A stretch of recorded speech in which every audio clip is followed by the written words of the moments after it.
ఇక తిరుమలలో ఆంజనేయ స్వామి విగ్రహం చోరీ చేసింది టీడీపీ నాయకుడు అని తేలింది. నిందితుడిని అరెస్ట్ చేసిన పోలీసులు అతని వివరాలు వెల్లడించారు. నిందితుడిని విశాఖ జిల్లా భీమిలి నియోజకవర్గం టీ నగరపాలెంకు చెందిన పొన్నూరు జశ్వంత్ కుమార్ గా గుర్తించారు. నిందితుడు తెలుగుదేశం పార్టీలో క్రియాశీలకంగా పనిచేస్తున్నట్లుగా తెలుస్తోంది.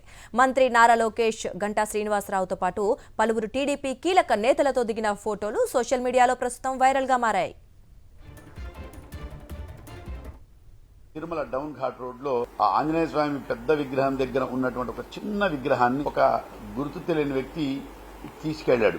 మనకు ఈ కేసులో ముద్దాయి పొన్నూరు జశ్వంత్ కుమార్ అని మనకు ఎస్టాబ్లిష్ అయిపోయింది. ఇతను టీ నగరపాలెం భీమునిపట్నం విశాఖపట్నం జిల్లాకు సంబంధించిన వ్యక్తిగా మనకు ఎస్టాబ్లిష్ అయింది. ఈ విశాఖపట్నం వెళుతాడనే ఒక కారణంతో ట్రైన్ పోతూ ఉంటే ఆ ట్రైన్ లో మా ప్రత్యేకమైన బృందాలను ఎక్కించి గాలిస్తే అతను దొరికాడు. అతన్ని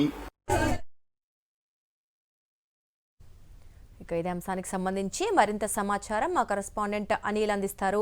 అనిల్, తిరుమలలో ఆంజనేయ స్వామి విగ్రహం దొంగతనం చేసిన వ్యక్తి టీడీపీ క్రియాశీలక నేత అన్నట్లుగా తెలుస్తోంది. మరి అసలు ఎందుకు దొంగతనం చేయాల్సి వచ్చింది, ఏంటి రీజన్స్ ఏంటని ఏమన్నా తెలిసిందా?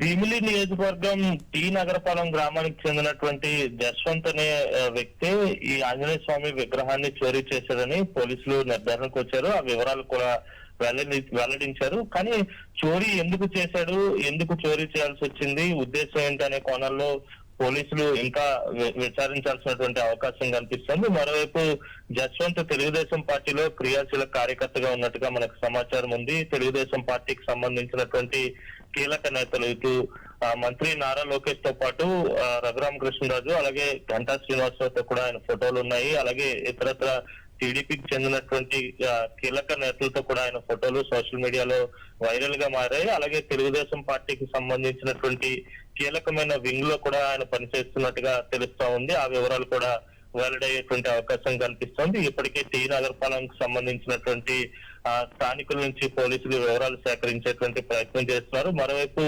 ఎవరైతే ఇప్పుడు నిందితుడిగా ఉన్నటువంటి జశ్వంత్ ఉన్నాడో, జశ్వంత్ మొదటి నుంచి తెలుగుదేశం పార్టీ ఆ కుటుంబం అంతా కూడా తెలుగుదేశం పార్టీలోనే ఉన్నారు. జశ్వంత్ తండ్రి కూడా తెలుగుదేశం పార్టీ నుంచి ఆ టీ నగరపాలెం గ్రామానికి ప్రాతినిధ్యం వహించినటువంటి సందర్భాలు కూడా ఉన్నాయి. స్థానికంగా తెలుగుదేశం పార్టీలో క్రియాశీలకమైనటువంటి నేతగా కూడా జశ్వంత్ తండ్రి ఉన్నారు. అలాగే జశ్వంత్ కూడా తెలుగుదేశం పార్టీలోనే చాలా క్రియాశీలకంగా వ్యవహరిస్తున్నట్టుగా సమాచారం ఉంది. కీలకమైనటువంటి ఫోటోలు, ఆధారాలు అన్ని కూడా లభ్యమయ్యాయి. మొత్తంగా చూస్తే కనుక తెలుగుదేశం పార్టీ నాయకుడే ఆంజనేయ స్వామి విగ్రహం చోరీకి పాల్పడినట్టుగా తేటతెల్లమైంది. Durga. Right Anil, thanks for the updates.